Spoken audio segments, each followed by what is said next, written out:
Last class ಅಲ್ಲಿ ನಾವೇನ್ ಮಾಡ್ತಾ ಇದ್ವಿ ಅಂದ್ರೆ ಬೆಳಕು, ಪ್ರತಿಫಲನ ಮತ್ತು ವಕ್ರೀಭವನವನ್ನು ಅಭ್ಯಾಸ ಮಾಡ್ತಾ ಇದ್ವಿ. ಅದು ಇಂಪಾರ್ಟೆಂಟ್ ಚಾಪ್ಟರ್, ಲೆಕ್ಕಗಳಿರೋದ್ರಿಂದ ವೆರಿ ಇಂಪಾರ್ಟೆಂಟ್ ಆದ್ರಿಂದ ಮೊದಲು ಕಾರ್ಬನ್ ಮತ್ತು ಅದರ ಸಂಯುಕ್ತಗಳನ್ನ ಪ್ರಾರಂಭಿಸಬೇಕಾಗಿತ್ತು. ಆದ್ರೆ ಡೈರೆಕ್ಟ್ ಆಗಿ ನಾನು ಬೆಳಕು, ಪ್ರತಿಫಲನ ಮತ್ತು ವಕ್ರೀಭವನ ಚಾಪ್ಟರ್ಗೆ ಹೋದೆ. ಈಗ ಏನ್ ಮಾಡ್ತಾ ಇದ್ದೀನಿ ಅಂದ್ರೆ ಮತ್ತೆ ತಿರ್ಗಾ ಕಾರ್ಬನ್ ಮತ್ತು ಅದರ ಸಂಯುಕ್ತಗಳನ್ನ ಡಿಸ್ಕಸ್ ಮಾಡುವಂತ ಕೆಲಸ ಮಾಡ್ತಾ ಇದ್ದೀನಿ. ಹಾಗಾದ್ರೆ ಚಾಪ್ಟರ್ ಸ್ಟಾರ್ಟಿಂಗ್ ಅಲ್ಲಿ ನಿಮ್ಗೊಂದು ಚಟುವಟಿಕೆಯನ್ನು ಕೊಟ್ಟಿದ್ದಾರೆ ಅವರು. ಏನ್ ಚಟುವಟಿಕೆಪ್ಪ ಅಂದ್ರೆ ಲೋಹಗಳಿಂದ ಮಾಡಲ್ಪಟ್ಟಂತಹ ವಸ್ತುಗಳು, ಅಲೋಹಗಳಿಂದ ಮಾಡಲ್ಪಟ್ಟಂತಹ ವಸ್ತುಗಳು, ಗಾಜು ಮತ್ತು ಜೇಡಿ ಮಣ್ಣಿನಿಂದ ಮಾಡಲ್ಪಟ್ಟಂತಹ ವಸ್ತುಗಳು, ಆಮೇಲೆ ಇತರೆ ಯಾವುದೇ ವಸ್ತುಗಳನ್ನ ಬಳಸಿಕೊಂಡು ಮಾಡಲ್ಪಟ್ಟಂತಹ ವಸ್ತುಗಳನ್ನ ಪಟ್ಟಿ ಮಾಡ್ರಿ ಅಂತ ಹೇಳಿದ್ದಾರೆ. ಹಾಗಾದ್ರೆ ಲೋಹಗಳಿಂದ ಮಾಡಲ್ಪಟ್ಟಂತಹ ವಸ್ತುಗಳು ನಮ್ಮ ದಿನನಿತ್ಯ ಜೀವನದಲ್ಲಿ ಒಂದಷ್ಟು ಬಳಕೆ ಆಗ್ತಾವ. ಅಲೋಹಗಳಿಂದ ಮಾಡಲ್ಪಟ್ಟಂತಹ ವಸ್ತುಗಳು ಒಂದಷ್ಟು ದಿನನಿತ್ಯ ಜೀವನದಲ್ಲಿ ಏನಾಗ್ತಾವ ಅಂದ್ರೆ ಬಳಕೆ ಆಗ್ತಾವ. ಅದ್ರ ಜೊತೆ ಗಾಜು ಮತ್ತು ಜೇಡಿ ಮಣ್ಣಿನ ಪಾತ್ರೆಗಳನ್ನು ನಾವು ದಿನನಿತ್ಯ ಜೀವನದಲ್ಲಿ ಬಳಸ್ತೀವಿ. ಹಂಗ ಇದರೆ ಈಗ ಹತ್ತಿಯಿಂದ ಮಾಡಿದಂತ ಬಟ್ಟೆಗಳನ್ನ ಬಳಸ್ತೀವಿ. ಈಗ ವಸ್ತುಗಳನ್ನ ಪಟ್ಟಿ ಮಾಡ್ರಿ. ಈ ವಸ್ತುಗಳ ಪಟ್ಟಿ ಮಾಡೋದ್ರಿಂದ ನಾವು ಒಂದೇನ್ ತಿಳ್ಕೊಳ್ತೀವಿ ಅಂದ್ರೆ, ನಾವು ಪಟ್ಟಿ ಮಾಡದಂತಹ ವಸ್ತುಗಳಲ್ಲಿ ಹೆಚ್ಚು ವಸ್ತುಗಳು ಯಾವುದರಿಂದ ಮಾಡಲ್ಪಟ್ಟಿದಾವಪ್ಪ ಅಂದ್ರೆ ಕಾರ್ಬನ್ ಮತ್ತು ಅದರ ಸಂಯುಕ್ತಗಳಿಂದ ಮಾಡಲ್ಪಟ್ಟಿದಾವ.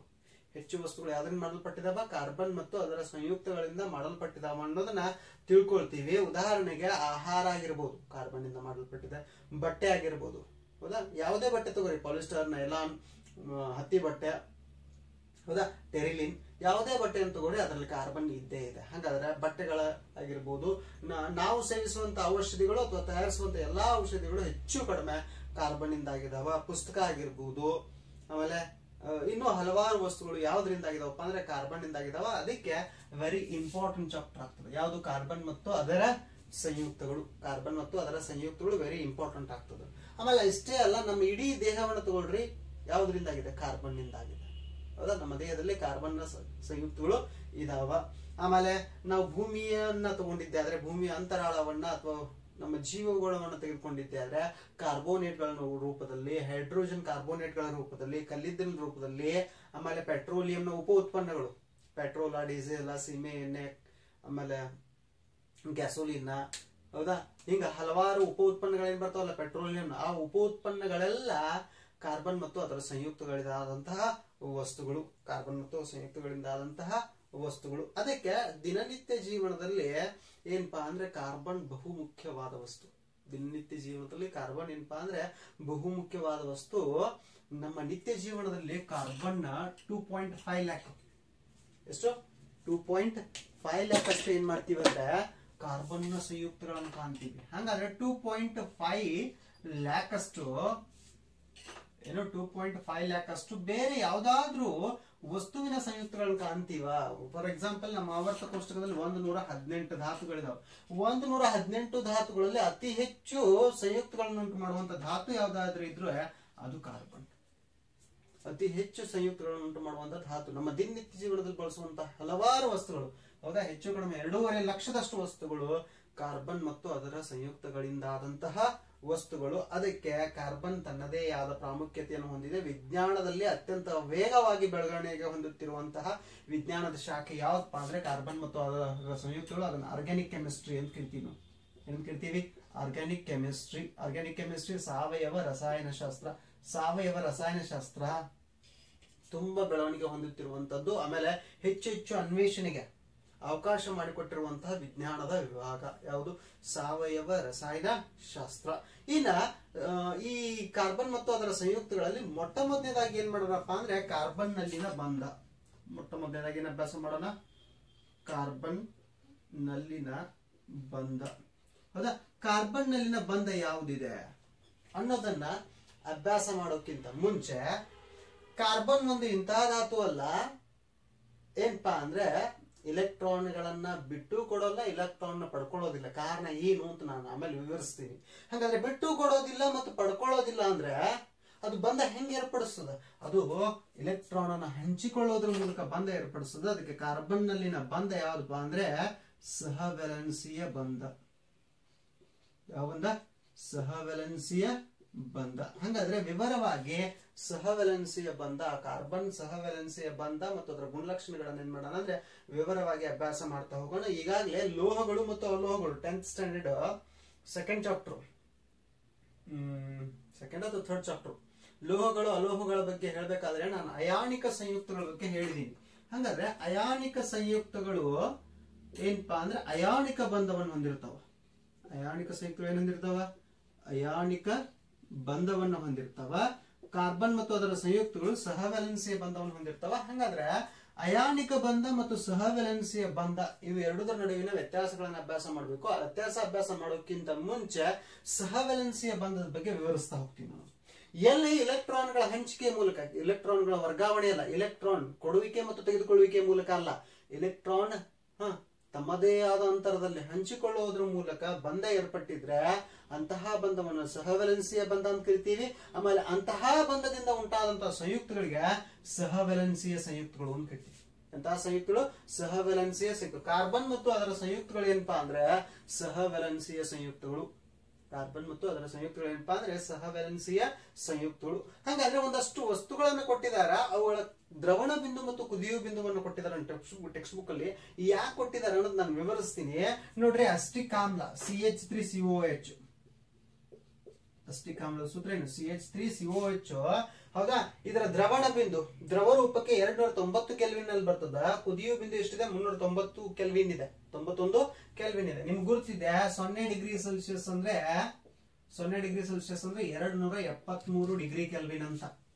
ಹಾಗಾದ್ರೆ 273 ಪ್ಲಸ್ 17 290 ಆಗ್ತದ. ಹಾಗಾದ್ರೆ 17 ಡಿಗ್ರಿ ಸೆಲ್ಸಿಯಸ್ ಅಲ್ಲಿ ಕೊಠಡಿ ತಾಪಕ್ಕಿಂತ ಕಡಿಮೆ ತಾಪದಲ್ಲಿ ಅಸ್ಟಿಕ್ ಆಮ್ಲ ದ್ರವ ರೂಪಕ್ಕೆ ಬರ್ತದ.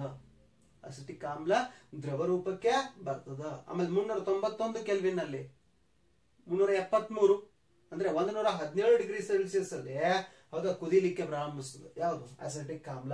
ಅದೇ ರೀತಿಯಾಗಿ ಕ್ಲೋರೋಫಾರ್ಮ್ CHCl3 ಟ್ರೈಕ್ಲೋರೋಮೀಥೇನು ಅರವಳಿಕೆ ಮದ್ದಾಗಿ ಬಳಸ್ತೀವಿ. ಯಾವಾಗ ನಮ್ಗೆ ಆಪರೇಷನ್ ಮಾಡ್ತಿರ್ತಾರ, ಶಸ್ತ್ರಚಿಕಿತ್ಸೆ ನಡೆಸ್ತಿರ್ತಾರ, ಅಂತಹ ವೇಳೆಯಲ್ಲಿ ಅನಸ್ತೇಷಿಯಾ ಅರವಳಿಕೆ ಮದ್ದಾಗಿ ಕ್ಲೋರೋಫಾರ್ಮ್ ಅನ್ನು ಕೊಡ್ತಾರ. ಆ ಕ್ಲೋರೋಫಾರ್ಮ್ 209 ಕೆಲ್ವಿನ್ ನಲ್ಲಿ ಅಂದ್ರೆ ಕೊಠಡಿ ತಾಪಕ್ಕಿಂತ ಕಡಿಮೆ ತಾಪದಲ್ಲಿ ದ್ರವ ರೂಪಕ್ಕೆ ಬರ್ತದ. ಆಮೇಲೆ 334 ಕೆಲ್ವಿನ್ 334 ಕೆಲ್ವಿನ್ 334 ಕೆಲ್ವಿನ್ ಅಂದ್ರೆ 34 ಪ್ಲಸ್ 27 ಹೌದಾ?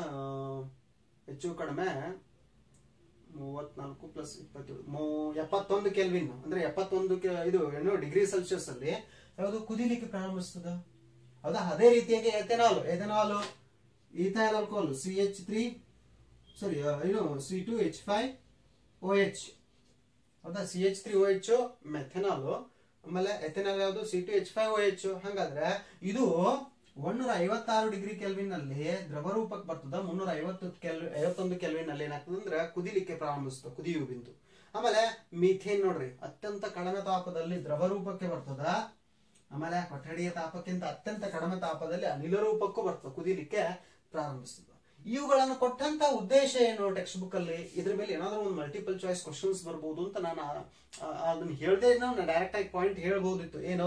ಸಹವ್ಯಾಲೆನ್ಸಿಯ ಬಂಧಗಳು ಅತ್ಯಂತ ಕಡಿಮೆ ದ್ರವಣ ಬಿಂದು ಮತ್ತು ಕುದಿಯುವ ಬಿಂದುವನ್ನ ಹೊಂದಿದವ. ಅತ್ಯಂತ ಕಡಿಮೆ ಕುದಿಯುವ ಬಿಂದು ಮತ್ತು ದ್ರವಣ ಬಿಂದುವನ್ನ ಹೊಂದಿದವ ಅಂತೇಳಿ ನಾನು ಮೊದಲೇ ಹೇಳ್ಬೋದಿತ್ತು. ಆದ್ರೆ ಇದನ್ನ ಯಾಕೆ ಹೇಳಿದೆ ಅಂದ್ರೆ ಹೌದಾ, ಇದು ಏನು ಇದಕ್ಕೆ ಸಂಬಂಧಪಟ್ಟಂತ ಸೂತ್ರ ಅಥವಾ ದ್ರವಣ ಬಿಂದು ಕುದಿಯುವ ಬಿಂದು ಮಲ್ಟಿಪಲ್ ಚಾಯ್ಸ್ ಅಲ್ಲಿ ನಿಮ್ 10th ಎಕ್ಸಾಮ್ ಅಲ್ಲಿ ಬರಬಹುದು ಅಂತ ಅವುಗಳನ್ನ ಎಕ್ಸ್ಪ್ಲೇನ್ ಮಾಡಿ ನಾನು ಮುಂದೆ ಹೋಗ್ತಾ ಇದ್ದೀನಿ. ಅದಕ್ಕೆ ಮೊಟ್ಟ ಮೊದಲನೇದು ಸಹವ್ಯಾಲೆನ್ಸಿಯ ಬಂಧಗಳು ದ್ರವಣ ಬಿಂದು ಮತ್ತು ಕುದಿಯುವ ಬಿಂದು ಏನಪ್ಪಾ ಅಂದ್ರೆ ಕಡಿಮೆ ಇದೆ. ಯಾಕೆ ಕಡಿಮೆ ಇದೆ ಅಂದ್ರೆ ಇಲೆಕ್ಟ್ರಾನ್ಗಳ ಹಂಚಿಕೆ ಮೂಲಕ ಬಂಧ ಉಂಟಾಗಿರ್ತದ. ಇಲೆಕ್ಟ್ರಾನ್ಗಳ ಹಂಚಿಕೆ ಮೂಲಕ ಎಲ್ಲಿ ಬಂಧ ಉಂಟಾಗಿರ್ತದ ಅಲ್ಲಿ ಇಲೆಕ್ಟ್ರಾನ್ಗಳ ನಡುವಿನ ಆಕರ್ಷಣೆ ಏನಿರ್ತದ ಕಡಿಮೆ ಇರ್ತದ. ಬಹಳ ಬಂಧವನ್ನ ಏನು ಈಸಿಯಾಗಿ ಮುರಿಬಹುದು, ಬಂಧವನ್ನ ಬಹಳ ಈಸಿಯಾಗಿ ಏನ್ ಮಾಡಬಹುದು?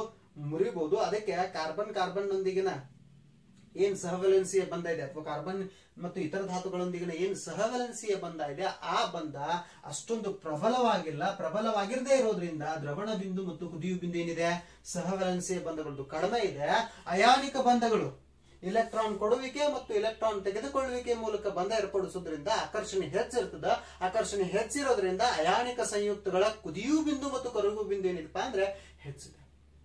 ಕುದಿಯುವ ಬಿಂದು ಮತ್ತು ಕರಗುವ ಬಿಂದು ಯಾವ್ದು? ಅಯಾನಿಕ ಸಂಯುಕ್ತಗಳು. ನೋಡ್ರಿ ವ್ಯತ್ಯಾಸನು ಇಲ್ಲೇ ಮಾಡ್ತಾ ಲೋಹಗಳಲ್ಲಿ ಮಾಡಿದೀವಿ. ಏನು ಅಯಾನಿಕ ಸಂಯುಕ್ತಗಳು ಮತ್ತು ಬಂಧಗಳ ಬಗ್ಗೆ ಕಾರ್ಬನ್ ಮತ್ತು ಅದರ ಸಂಯುಕ್ತಗಳಲ್ಲಿ ಏನ್ ಅಭ್ಯಾಸ ಮಾಡ್ತಾ ಇದೀವಿ? ಸಹವ್ಯಾಲೆನ್ಸಿಯ ಬಂಧ, ಸಹವ್ಯಾಲೆನ್ಸಿ ಸಂಯುಕ್ತಗಳನ್ನ ಅಭ್ಯಾಸ ಮಾಡ್ತಾ ಇದೀವಿ. ಹಾಗಾದ್ರೆ ಎರಡರ ನಡುವಿನ ವ್ಯತ್ಯಾಸವನ್ನು ಕೇಳಬಹುದು ನಮ್ಮ ಎಕ್ಸಾಮ್ ದಲ್ಲಿ. ಅದಕ್ಕೆ ಎರಡರ ನಡುವಿನ ವ್ಯತ್ಯಾಸವನ್ನು ತಗೊಂಡು ಹೋಗ್ಬೇಕು. ಹೌದಾ? ಏನು ಸಹವಲನ್ಸಿಯ ಸಂಯುಕ್ತಗಳು ದ್ರವಣ ಬಿಂದು ಮತ್ತು ಕುದಿಯುವ ಬಿಂದು ತುಂಬಾ ಕಡಿಮೆ ಇದೆ, ಅಯಾನಿಕ ಸಂಯುಕ್ತಗಳ ದ್ರವಣ ಬಿಂದು ತುಂಬಾ ಹೆಚ್ಚಿದೆ. ಅದಕ್ಕೆ ಕಾರಣ ಏನು? ಎಲೆಕ್ಟ್ರಾನ್ಗಳ ನಡುವಿನ ಆಕರ್ಷಣೆ ಪ್ರಬಲವಾಗಿಲ್ಲ, ಅದಕ್ಕೆ ದ್ರವಣ ಬಿಂದು ಮತ್ತು ಕುದಿಯುವ ಬಿಂದು ಕಡಿಮೆ ಇದೆ.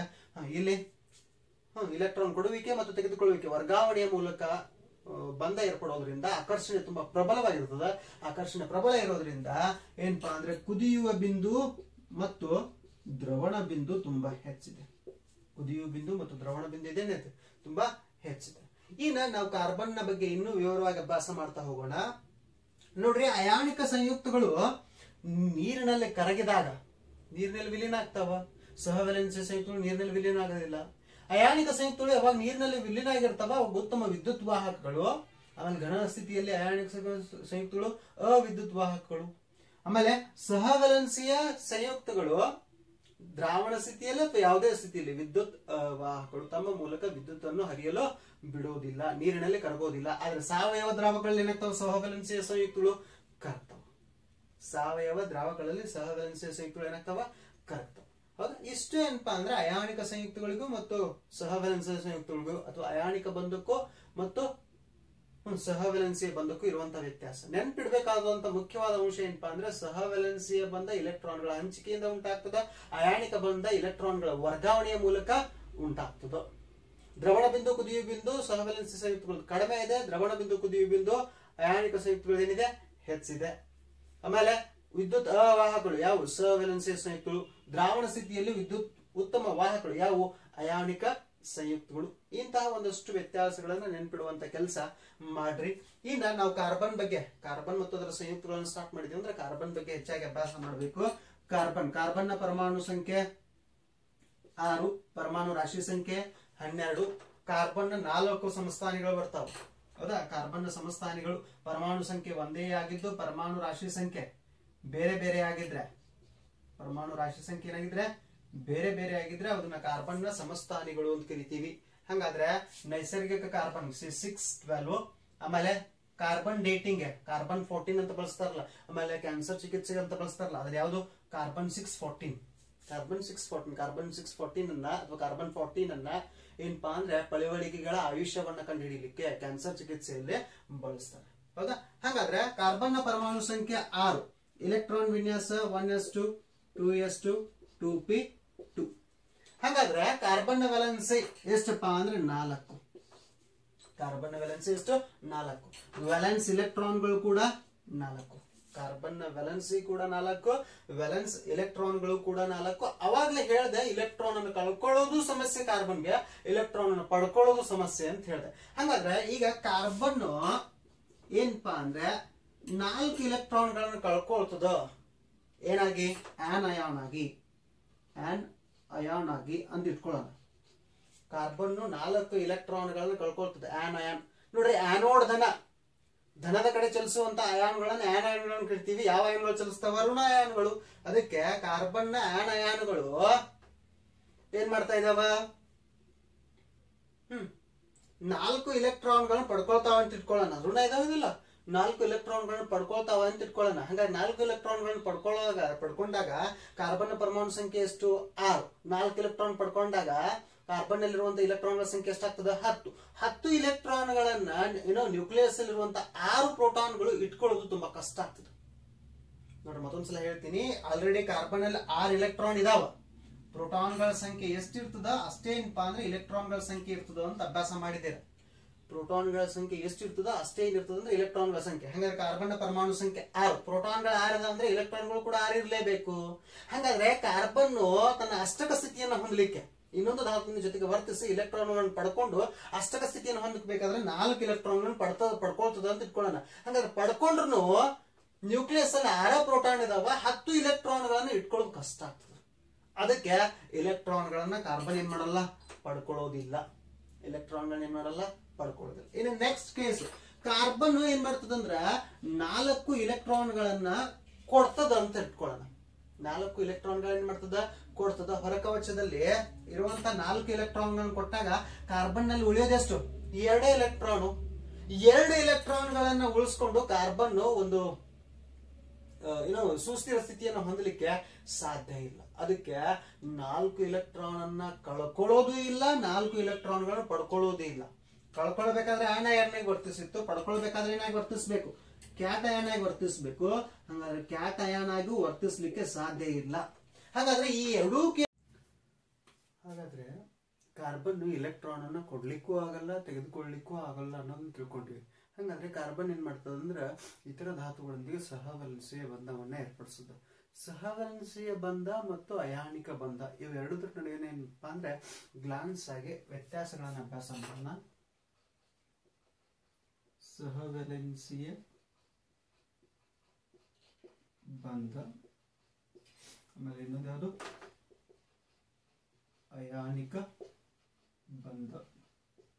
ಹೌದಾ? ಹಾಗಾದ್ರೆ ಸಹವಲನಶೀಯ ಬಂಧ ಇಲೆಕ್ಟ್ರಾನ್ಗಳ ಹಂಚಿಕೆಯಿಂದ ಉಂಟಾಗ್ತದೆ. ಹೌದಾ? ಸಹವಲನಶೀಯ ಬಂಧ ಏನಾಗ್ತದೆ, ಇಲೆಕ್ಟ್ರಾನ್ಗಳ ಹಂಚಿಕೆಯಿಂದ ಉಂಟಾಗ್ತದೆ. ಅಯಾನಿಕ ಬಂಧ ಇಲೆಕ್ಟ್ರಾನ್ಗಳ ವರ್ಗಾವಣೆಯಿಂದ ಉಂಟಾಗ್ತದೆ. ಇಲೆಕ್ಟ್ರಾನ್ಗಳ ವರ್ಗಾವಣೆಯಿಂದ ಉಂಟಾಗುವಂತಹ ಬಂಧವನ್ನ ಏನ್ ಕರಿತೀವಪ್ಪ ಅಂದ್ರೆ ಅಯಾನಿಕ ಬಂಧ. ಎಲೆಕ್ಟ್ರಾನ್ ಕೊಡುವಿಕೆ ಮತ್ತು ಎಲೆಕ್ಟ್ರಾನ್ ತೆಗೆದುಕೊಳ್ಳುವಿಕೆ ಮೂಲಕ ಬಂಧ ಉಂಟಾಗ್ತದೆ. ಹಾಗಾದ್ರೆ ಸಹವಲನಶೀಯ ಬಂಧದಿಂದ ಉಂಟಾದಂತಹ ಸಂಯುಕ್ತಗಳನ್ನ ಸಹವಲನಶೀಯ ಸಂಯುಕ್ತಗಳು ಅಂತ ಕರಿತೀವಿ. ಅಯಾನಿಕ ಬಂಧದಿಂದ ಉಂಟಾದಂತಹ ಸಂಯುಕ್ತಗಳನ್ನ ಅಯಾನಿಕ ಸಂಯುಕ್ತಗಳು ಅಂತ ಕರಿತೀವಿ. ಹಾಗಾದ್ರೆ ಸಹವಲನಶೀಯ ಸಂಯುಕ್ತಗಳ ಅಥವಾ ಸಹವಲನಶೀಯ ಬಂಧಗಳ ಕುದಿಯುವ ಬಿಂದು ಮತ್ತು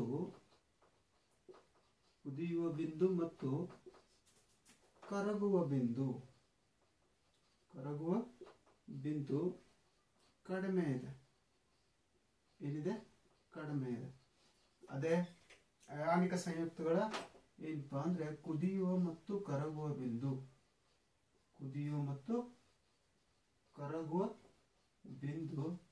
ಏನಪ್ಪಾ ಅಂದ್ರೆ ಹೆಚ್ಚು. ಕುದಿಯುವ ಮತ್ತು ಕರಗುವ ಬಿಂದು ಏನಪ್ಪಾ ಅಂದ್ರೆ ಹೆಚ್ಚು. ಆಮೇಲೆ ಸಹವಲನಶೀಯ ಸಂಯುಕ್ತಗಳು ಏನಪ್ಪಾ ಅಂದ್ರೆ ಹೆಚ್ಚು ಕ್ರಿಯಾಶೀಲವಲ್ಲ. ಸಹವಲನಶೀಯ ಸಂಯುಕ್ತಗಳು ಹೆಚ್ಚು ಕ್ರಿಯಾಶೀಲವಲ್ಲ. ದ್ರಾವಣ ಸ್ಥಿತಿಯಲ್ಲಿ ಉತ್ತಮ ವಿದ್ಯುತ್ ವಾಹಕಗಳಲ್ಲ. ಅಯಾನಿಕ ಸಂಯುಕ್ತಗಳು ದ್ರಾವಣ ಸ್ಥಿತಿಯಲ್ಲಿ, ಯಾವ ಸ್ಥಿತಿಯಲ್ಲಿ? ದ್ರಾವಣ ಸ್ಥಿತಿಯಲ್ಲಿ ಉತ್ತಮ ವಿದ್ಯುತ್ ವಾಹಕಗಳು.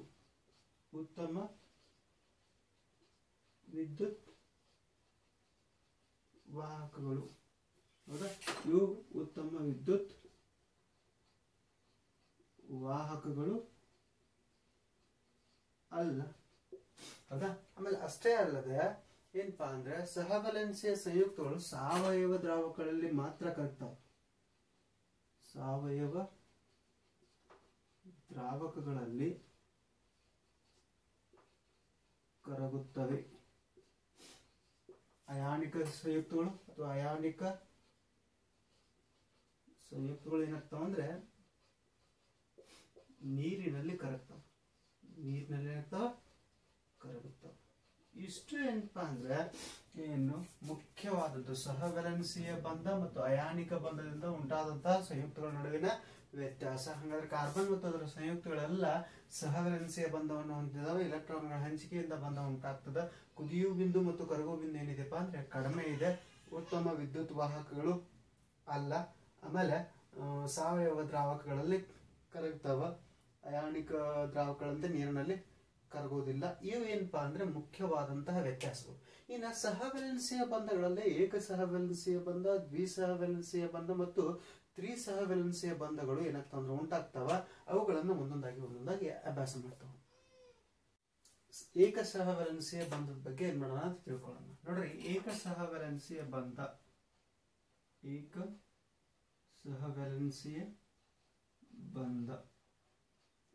ಏಕ ಸಹವಲನಶೀಯ ಬಂಧ ಏನಪ್ಪಾ ಅಂದ್ರೆ ಒಂದು ಜೊತೆ ಅಂದ್ರೆ ಏನು, ಒಂದು ಧಾತುವಿನ ಒಂದು ಇಲೆಕ್ಟ್ರಾನ್ ಇನ್ನೊಂದು ಧಾತುವಿನ ಒಂದು ಇಲೆಕ್ಟ್ರಾನ್ ಹಂಚಿಕೆ ಮೂಲಕ ಉಂಟಾಗುವಂತಹ ಬಂಧವನ್ನ ಏಕ ಸಹವಲನಶೀಯ ಬಂಧ ಅಂತ ಕರಿತೀವಿ. ಉದಾಹರಣೆಗೆ ಹೈಡ್ರೋಜನ್ ಪರಮಾಣು ಸಂಖ್ಯೆ 1, ಇಲೆಕ್ಟ್ರಾನ್ ವಿನ್ಯಾಸ 1s1.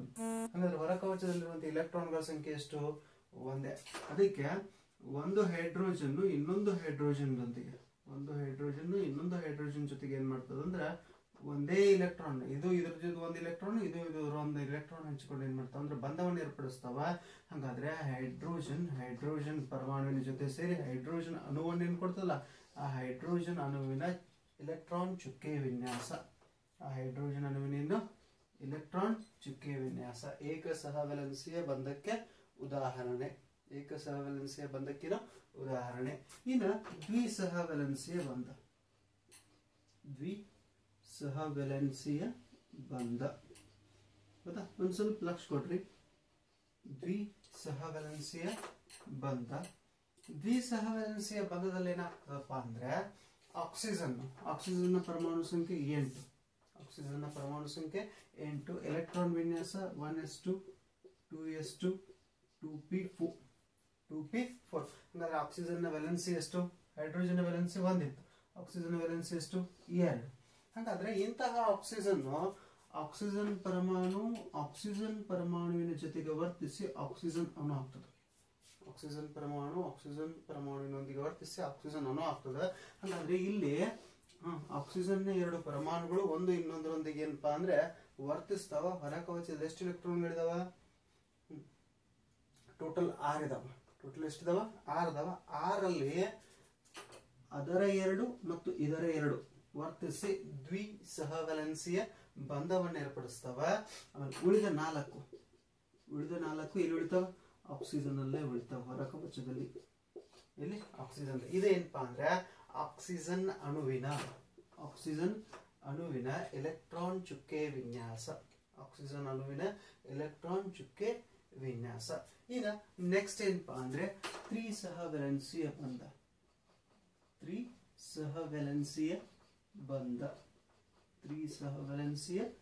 ಬಂಧ. ಒಂದ್ ಸ್ವಲ್ಪ ಲಕ್ಷ ಕೊಡ್ರಿ. ತ್ರಿಸಹವಲೆನ್ಸಿಯ ಬಂಧ ಯಾವ್ದ್ರ ನಡುವೆ ಉಂಟಾಗ್ತದಪ್ಪ ಅಂದ್ರೆ ನೈಟ್ರೋಜನ್ ನಡುವೆ ಉಂಟಾಗ್ತದೆ. ನೈಟ್ರೋಜನ್ ಪರಮಾಣುವಿನ ಜೊತೆ ವರ್ತಿಸಿ ನೈಟ್ರೋಜನ್ ಅಣು ಕೊಡ್ತದ. ಹಾಗಾದ್ರೆ ನೈಟ್ರೋಜನ್ ಪರಮಾಣು ಸಂಖ್ಯೆ ಎಷ್ಟು, 7, ಇಲೆಕ್ಟ್ರಾನ್ ವಿನ್ಯಾಸ 1s2 2s2 2p3. ಹಾಗಾದ್ರೆ ವೆಲೆನ್ಸಿ ಎಷ್ಟು 3, ವೆಲೆನ್ಸಿ ಎಷ್ಟು 3. ಹಾಗಾದ್ರೆ ಒಂದು ನೈಟ್ರೋಜನ್ ಪರಮಾಣು ಇನ್ನೊಂದು ನೈಟ್ರೋಜನ್ ಪರಮಾಣುವಿನೊಂದಿಗೆ ಒಟ್ಟು 3 ಜೊತೆ, ಎಷ್ಟು 3 ಜೊತೆ ಇಲೆಕ್ಟ್ರಾನ್ಗಳನ್ನ ಹಂಚಿಕೊಳ್ತದ. ಹಾಗಾದ್ರೆ 3 ಜೊತೆ ಇಲೆಕ್ಟ್ರಾನ್ಗಳನ್ನ ಹಂಚಿಕೊಂಡಾಗ ಹೊರಕವಚದಲ್ಲಿ ಉಳಿದೆಷ್ಟು 2 ಇಲೆಕ್ಟ್ರಾನ್. ಎಷ್ಟು 2 ಇಲೆಕ್ಟ್ರಾನ್ಗಳು. ಇದೇನಪ್ಪಾ ಅಂದ್ರೆ ನೈಟ್ರೋಜನ್ ಪರಮಾಣುವಿನೊಂದಿಗೆ ಸೇರಿ ನೈಟ್ರೋಜನ್ ಅಣು ಕೊಡ್ತದಲ್ಲ, ಆ ನೈಟ್ರೋಜನ್ ಅಣುವಿನ ಇಲೆಕ್ಟ್ರಾನ್ ಚುಕ್ಕೆ ವಿನ್ಯಾಸ ತ್ರಿಸಹವಲೆನ್ಸಿಯ ಬಂಧಕ್ಕೆ ಉದಾಹರಣೆ. ಇನ್ನ ನಿಮ್ಮ ಟೆಕ್ಸ್ಟ್ ಬುಕ್ ಅಲ್ಲಿ ಏನ್ ಮಾಡ್ತಾರಪ್ಪ ಅಂದ್ರೆ ಅಮೋನಿಯಾದ ಇಲೆಕ್ಟ್ರಾನ್ ಚುಕ್ಕೆ ವಿನ್ಯಾಸ ಬಿಡಿಸ್ರಿ ಅಂತ ಹೇಳ್ತಾರೆ. ಹಾಗಾದ್ರೆ ಅಮೋನಿಯಾ NH3 ಅನ್ನೋದು ಸೂತ್ರ. ಹಾಗಾದ್ರೆ ಇಲ್ಲಿ ಏನಾಗ್ತದಂದ್ರೆ ಒಂದು ನೈಟ್ರೋಜನ್ ಎಷ್ಟು 3 ಹೈಡ್ರೋಜನ್ಗಳ ಜೊತೆ ವರ್ತಿಸಿ NH3 ಆಗ್ತದೆ. ಹಾಗಾದ್ರೆ ಇದನ್ನ ನಾನು ನೈಟ್ರೋಜನ್ ಚುಕ್ಕೆ ಅಂತ ತಗೋತೀನಿ. ಇದೇನಪ್ಪ ಡಾಟ್ ಏನ್ ತೋರಿಸ್ತಾ ಇದಿಲ್ಲ, ಇದು ಹೈಡ್ರೋಜನ್ ಹೌದಾ. ಹಾಗಾದ್ರೆ ಇಲ್ಲೂ ಕೂಡ ಸಹವಲೆನ್ಸಿಯ ಬಂಧ ಇದೆ, ಆದ್ರೆ ನೈಟ್ರೋಜನ್ ಮತ್ತು ಹೈಡ್ರೋಜನ್ ಜೊತೆ ಏಕಸಹವಲೆನ್ಸಿಯ ಬಂಧ ಇದೇನಪ್ಪಾ ಅಂದ್ರೆ ಅಮೋನಿಯಾದ ಎಲೆಕ್ಟ್ರಾನ್ ಚುಕ್ಕೆ ವಿನ್ಯಾಸ. ಸೇಮ್ ಇದೇ ರೀತಿ ಮೀಥೇನ್ ನ ಇಲೆಕ್ಟ್ರಾನ್ ಚುಕ್ಕೆ ವಿನ್ಯಾಸ ಕೇಳ್ತಾರೆ ಎಕ್ಸಾಂಪಲ್. ಮೀಥೇನ್ ನ ಇಲೆಕ್ಟ್ರಾನ್ ಚುಕ್ಕೆ ವಿನ್ಯಾಸವನ್ನು ಕೇಳ್ತಾರ. ಹಾಗಾದ್ರೆ ಇದೇನಪ್ಪಾ ಅಂದ್ರೆ ಕಾರ್ಬನ್ ಪರಮಾಣು ಎಷ್ಟು 4 ಹೈಡ್ರೋಜನ್ ಜೊತೆ ವರ್ತಿಸಿ ಹೊರಕವಚದಲ್ಲಿರುವಂತಹ 4 ಇಲೆಕ್ಟ್ರಾನ್ಗಳನ್ನ ಹೈಡ್ರೋಜನ್ ನಾನು ಡಾಟ್ ಅಂತ ತೋರಿಸ್ತೀನಿ. ಹೈಡ್ರೋಜನ್ ಜೊತೆ ವರ್ತಿಸಿ ಹೈಡ್ರೋಜನ್ ಜೊತೆ ವರ್ತಿಸಿ ಏನ್ ಕೊಡ್ತದಪ್ಪ ಅಂದ್ರೆ CH4 ಏನಿದು ಮೀಥೇನ್ ನ ಎಲೆಕ್ಟ್ರಾನ್ ಚುಕ್ಕೆ ವಿನ್ಯಾಸ. Very simple. ಮೀಥೇನ್ ನ ಎಲೆಕ್ಟ್ರಾನ್ ಚುಕ್ಕೆ ವಿನ್ಯಾಸ. ಇನ್ನ ನಮ್ಮ ಟೆಕ್ಸ್ಟ್ ಬುಕ್ ಅಲ್ಲಿ ಏನ್ ಮಾಡಿದಾರೆ ಅಂದ್ರೆ ಒಂದು 2 ಧಾತುಗಳ ಇಲೆಕ್ಟ್ರಾನ್ ಚುಕ್ಕೆ ವಿನ್ಯಾಸವನ್ನ ಬರೀರಿ ಅಂತ ಹೇಳಿದ್ರೆ 2 ಮಾರ್ಕ್ಸ್ಗೆ ಒಂದು ಕ್ವಶನ್ ಬರ್ಬೋದು, ಇಲೆಕ್ಟ್ರಾನ್ ಚುಕ್ಕೆ ವಿನ್ಯಾಸವನ್ನ ಬರೀರಿ ಅಂತೇಳಿ. ಅದಕ್ಕೋಸ್ಕರ ನಾನು ಬಹಳ ಡೀಟೇಲ್ ಆಗಿ ಏಕಸಹವಲೆನ್ಸಿಯ ಬಂಧ, ದ್ವಿಸಹವಲೆನ್ಸಿಯ ಬಂಧ ಮತ್ತು ತ್ರಿಸಹವಲೆನ್ಸಿಯ ಬಂಧವನ್ನು ವಿವರಿಸುವಂತ ಕೆಲಸ ಮಾಡಿದೆ.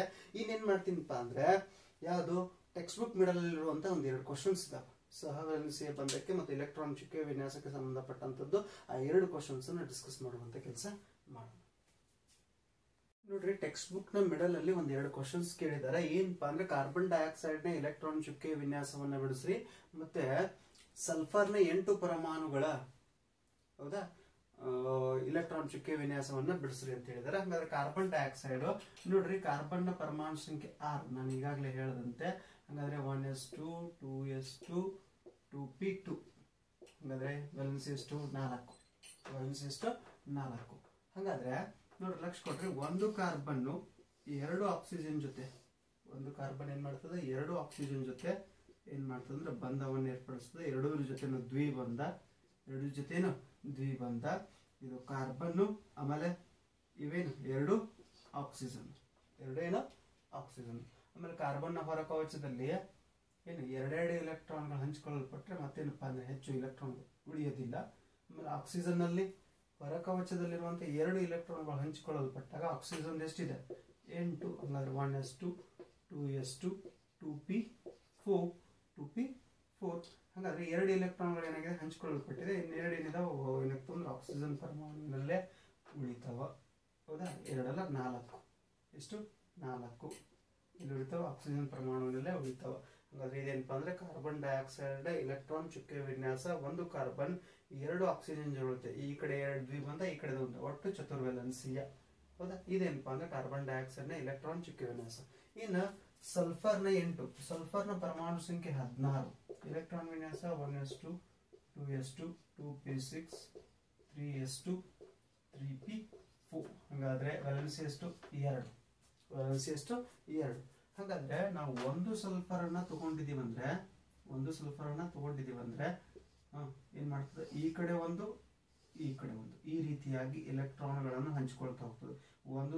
ಈ ಕಡೆ ಇರುವಂತ ಸಲ್ಫರ್ ಒಂದು ಎಲೆಕ್ಟ್ರಾನ್ ಹಂಚ್ಕೊಳ್ತದೆ, ಈ ಕಡೆ ಇರುವಂತ ಒಂದು ಸಲ್ಫರ್ ಏನ್ ಮಾಡ್ತದೆ ಎಲೆಕ್ಟ್ರಾನ್ ಹಂಚ್ಕೊಳ್ತದೆ. ಸೇಮ್ ಮತ್ತೆ ಇದೇ ರೀತಿಯಾಗಿ ಇದೊಂದು ಸಲ್ಫರ್ ಇದೊಂದು ಸಲ್ಫರ್, ಹೌದಾ, ಈ ಕಡೆ ಮತ್ತೆ 2, ಮತ್ತೇನು ಈ 2, ಇದೊಂದು ಸಲ್ಫರ್ ಇದೊಂದು ಸಲ್ಫರ್. ಟೋಟಲ್ ಎಷ್ಟು ಸಲ್ಫರ್ ಅಂತ ಹೇಳಿದರೆ 8. 1 2 3 4 ಇನ್ನು 5. ಇಲ್ಲಿ ಮತ್ತೆ ಒಂದು ಜೊತೆ ಸಲ್ಫರ್ ಎಲೆಕ್ಟ್ರಾನ್ ಹಂಚ್ಕೊಳ್ತದೆ 6.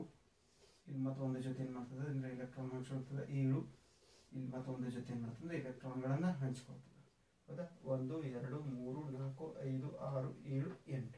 ಹೌದಾ, ಈ ರೀತಿಯಾಗಿ ಸಲ್ಫರ್ ನ ಏನಪ್ಪಾ ಅಂದ್ರೆ ಅವ್ರು ಕೇಳಿದಾರೆ ರಿಂಗ್ ಫಾರ್ಮ್ ಅಲ್ಲಿ ಎಲೆಕ್ಟ್ರಾನ್ ಚುಕ್ಕೆ ವಿನ್ಯಾಸವನ್ನ ಬಿಡಿಸ್ರಿ. ಎಲೆಕ್ಟ್ರಾನ್ ಚುಕ್ಕೆ ವಿನ್ಯಾಸವನ್ನ ಬಿಡಿಸಿದಾಗ ನೋಡ್ರಿ, ಇಲ್ಲಿರುವಂತ 2 ಇಲೆಕ್ಟ್ರಾನ್ಗಳು, ಹೊರಕವಚದಲ್ಲಿರುವಂತ 2 ಇಲೆಕ್ಟ್ರಾನ್ಗಳು ಮಾತ್ರ ಹಂಚಿಕೊಳ್ಳಲ್ಪಟ್ಟಿದ್ದಾವೆ. ಅಂದ್ರೆ ಉಳಿದ ಇಲೆಕ್ಟ್ರಾನ್ಗಳು ಅದರಲ್ಲಿ ಏನಾಗ್ತಾವ ಅಂದ್ರೆ ಉಳಿತಾವ. ಇಷ್ಟು ಏನಪ್ಪಾ ಅಂದ್ರೆ ಎಲೆಕ್ಟ್ರಾನ್ ಚುಕ್ಕೆ ವಿನ್ಯಾಸ ಎಲ್ಲಿ ಬೇರೆ ಬೇರೆ ಧಾತುಗಳಲ್ಲಿ ಮತ್ತು ಸಂಯುಕ್ತಗಳಲ್ಲಿ, ಕಾರ್ಬನ್ ಸಂಯುಕ್ತಗಳಲ್ಲಿ ಮೀಥೇನ್ ನೋಡಿದ್ವಿ.